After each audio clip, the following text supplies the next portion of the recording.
Hi, this is Jim Starkweather, the publisher of Kitmaker Network and Auto Modeler, and welcome to another episode of Cracking the Box.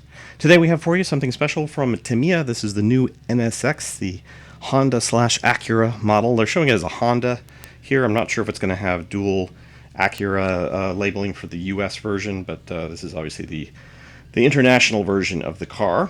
So what's new about it? Well, it's a brand new car for one thing, so this is the first model I believe put out at least by Tamiya, of course. This is a 1/24th scale kit. It says on the box, detailed static model display model accurately recreates the dynamic NSX form. Authentic depictions of engine and suspension, comes with metal transfers. Ready to assemble precise model kit, detailed scale models for hobbyists age 14 and above. This is not a toy. Cement and paint not included. Model may vary from image on box. It does say the length is 87 millimeters, and the width is 92 millimeters. On the side here, we've got some other depictions of the car in a Acura spec NSX. So I do see the Acura icon here, so I think they're going to give you both versions of the car in the box, which is nice. This is a Honda officially licensed product. Of course, that's always good. And of course, they show the red car on the other side here. The colors, if you're interested, are TS95 on this particular one, X18 and XF16, and on the white version it was TS26, pure white. Alright, so let's go ahead and crack this box open, shall we? This box should be, or the kit should be about released at this point, I believe. We do get them a little bit early, kind of in the journalist mode of early, and so you may not find it immediately, or you may see it out there now, but it may have taken a bit to get out there. Alright, so we've got the kit body itself all wrapped in nice plastic, a black sprue here, a clear sprue I didn't mention because I was blabbing, but a black sprue here with some of the dash parts as well as the wheels. Now the wheels are actually kind of in a gray aluminum, so you're going to have to paint those, at least if you don't want black wheels. Then this one has some of the interior. Looks like looks like two different versions, right hand, left hand drive. So it does have both right hand drive and left hand drive in the chrome, dull chrome version there. And then this white sprue has the engine, seats, some of the interior parts, as well as the door inserts and brakes. And then we have 4 rubber tires included here. And also the last black sprue, which is more undercarriage parts, the A-body frame, or the unibody frame is what I meant to say, and then some of the wheel wells and the lower bits of the car and so forth. And then we have the glass masks, some chrome for the mirrors and such, and the decals, which I'll have to get a better look at. I think I want to say they're carbon fiber, but we'll get a better look at them in just a second. And then the instruction sheet with another insert here, which my fingernails can't seem to get out of the box. There we go. All right, so let's take a quick look at the instructions. No idea, that's all in mostly Japanese. I guess it is in English. It says something information. No, I'm trying to find the English version one. Important information concerning this kit. Read manual carefully. So I think this is a legal disclaimer. And then we have a background information bit in Japanese, English, German, and I want to say French. From its release in 1990, the Honda NSX was a massive super sports car hit across the world. I don't know if massive and super sports car together. I think they meant to say supercar, because it was basically a poor man's supercar. I don't mean poor as in you wouldn't have been able to afford one if you were poor, but obviously it was one of the cheaper kind of like low-end cars. I want to say the original NSX was about 60 to 70, 80,000 maybe, something like that, kind of fully equipped in 1990. Still a very good buy. Even like a few years ago, I noticed you could buy a 92 NSX or something for 25 grand. I thought that was a steal at the time. Most of them are low mileage too. Anyways, that's a slight car aside there. So let's take a look at the manual. We've got the first parts going into some of the suspension and rear exhaust bits, the transaxle, or one of the transmission casings there, more suspension parts, brakes, the interior parts like the dashboard going together, and foot pedals and seats and all that good stuff. And then eventually we're going to get to the main body here. So there's a lot of internal parts going on. And then we have showing the main body with the kind of rear trunk, hood, whatever you're going to call it, probably an engine, or could be storage access actually. This is a mid-engine car, I want to say.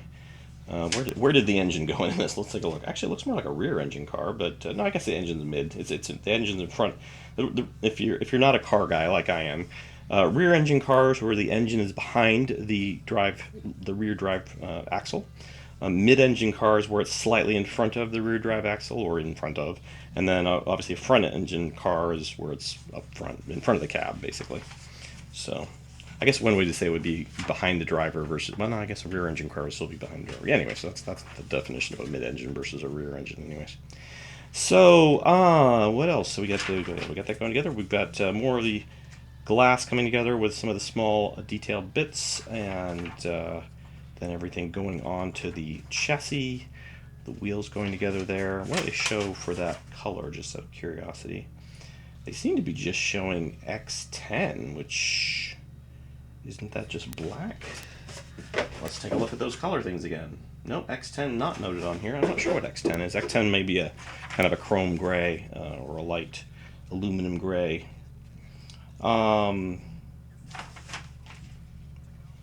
Just trying to see if they showed the paints on here. Nope. All right, and then the last page, or last couple pages, show some of the exhaust vents, I think, going on there. So, yeah, again, I think these are the slightly different versions, I want to say, versus maybe the NSX versus the Acura. And then we've got the final bits going on. So yeah, let's go ahead and take a look at the parts a little bit closer up and see what we got. For those of you watching this going, was he going to build it? Is he going to build it? No, I'm not going to build this one. I thought about it, but I just wouldn't be able to do this kind of car justice. You need to be able to do the great paint jobs on, especially this piece right here, and just wouldn't be able to do that. There is obviously this. It's kind of interesting the way the driver's door just ends. They have a piece that goes in here, obviously, and then there's a carbon fiber kind of looking, or at least it's a vent unit in here. So, but the body is beautiful. I mean, just very, very. Not only the production of the plastic, but the car itself, obviously, is just a great looking car. Of course, I'm partial to Hondas, being I drive one myself. So let's take a look at that chrome. Anyways, I was saying, so yeah, the kit, I won't build the kit, but if you're interested in doing this as a project build, yeah, give me a holler. I'll definitely consider anyone for doing a build feature or review on this. By build feature, we mean like an article. So, you take photos, you write out something saying, this is how I built the new Tamiya NSX, that kind of thing. Brake paddles look nice. Maybe it's just a little under detailed. They've got some lines there, but it doesn't. Just seems like they would have more like detail or more intricate detail than that on an NSX foot pedal. But maybe they didn't have access to all areas of the car to see everything detail-wise. And I can see some little vent detail here. And again, right-hand, left-hand drive, so that's nice. I'm not going to pull the clear plastic out. I don't want to mess up anything, but I will pull it out, take a photo of it, but then I'll immediately put it right back in. So one thing worse than a car kit is messing up the glass. Of course, I guess you could probably polish stuff out with plastic polish, but the undercarriage bits and fender parts, of course, all the plastic production on this looks great. They do have all these, all this grill work up here, which it looks very detailed, and like the kind of sideways hex grill. It's like not a square hex, but like a rectangular hex, it almost looks like. And that looks good. Let's take a look at the other black pleats on a roll here. So again, some right-hand drive, left-hand drive options for the dash, the steering wheel. And there will be photos at the end of this unboxing, so if you want to see some of these parts up in detail, just kind of wait for the end or cruise to the end or whatever you want to do. So dash looks good. Yeah, all those parts look nice. Very nice. Anyways, to continue what I was saying before about article stuff. So if you're interested in doing an article on this kit, just give me an email at publisher@kitmaker.net. It's always a good idea to reference any other work that you might have done online or for print publications, anything like that. I mean, we are looking for the best possible person to do it, so we're not generally going to just like give it out to guy who's 16 who's never done an online article before, that kind of thing. But anybody who's got some photography behind them, who feel comfortable doing said article, yes, we will definitely consider people, who request stuff. We've got thousands of people who've submitted articles on the site, so it's not like it's super difficult or anything. All right, so again, all these parts, the suspension, the drivetrain here look very nice. The brakes even have some kind of rough coating on them, which I assume is right for these brakes. And unless that's supposed to be actual air holes, maybe that's. Oh, I think those are supposed to be the brakes with the small holes in them for ventilation. Ventilated brakes. Well, actually not ventilated, but there's another word for that. I don't know. That's going to be my excuse. I don't know what the word is. All right, so some of the decals obviously include the NSX badges on the plates and European plates and American plates, and some of the, I think, carbon fiber detail here, or at least I think this is carbon fiber. I'm not sure what these are. Vents, I guess. Yep, look good in the dash gauges and stuff. Very small gauge pack there. I'm not going to bother pulling out the masks, but obviously the masks go on the clear. So you can go ahead and paint the car and hopefully not worry about any paint getting on your nice clear. And they've got a reflective, I'm sure these are stickers. I think maybe they're decals. I'm not sure they're stickers or decals. And then the Acura and Honda ones are on there as well. All right, so let's take a look at the tires, and I believe that will do it in terms of parts. And the tires, there are two sizes, front and rear. I just noticed that by pulling them out, and obviously you can tell one is a lot wider than the other. The low profile, obviously, not a lot of side detail at all. I don't see any labeling. Could be that these tires just don't have labeling. I mean, I'm not seeing any in the illustrations either, but that'd be kind of rare. I've yet to see, even on supercars, usually there's Pirelli or Yokohama or something on the side there. So maybe they could be that the prototype tires or the tires that they had for this didn't have any labeling on them, or they just didn't want to pay the licensing fee for using a brand name, which is fine with me, to be honest. I really don't, that doesn't, float my boat one way or the other, whether there's labeling on the tires or not. But the tires do look nice. The tread pattern is very light and scale looking, so that's good. And the last bits are in there, just some little rubber grommets. So let's go ahead and take a look at those photos, and then we'll come back and conclude.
always know when I've opened up a Tamiya kit because I've always got these little staples around.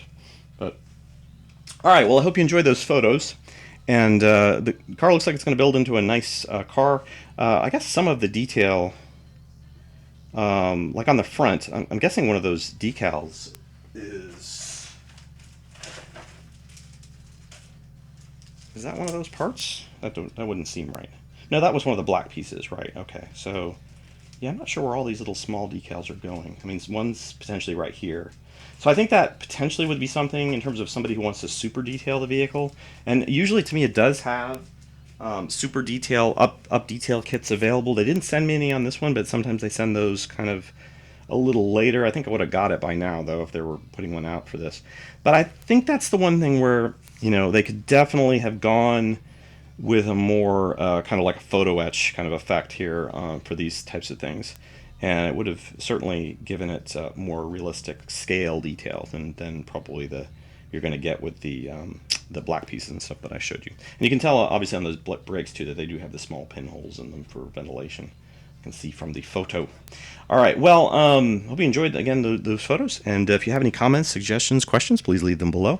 And make sure to give this video a like if you like it, either whether it's on our website or on YouTube. And we will... Oh, and thanks again for Tamiya USA sending us this early sample.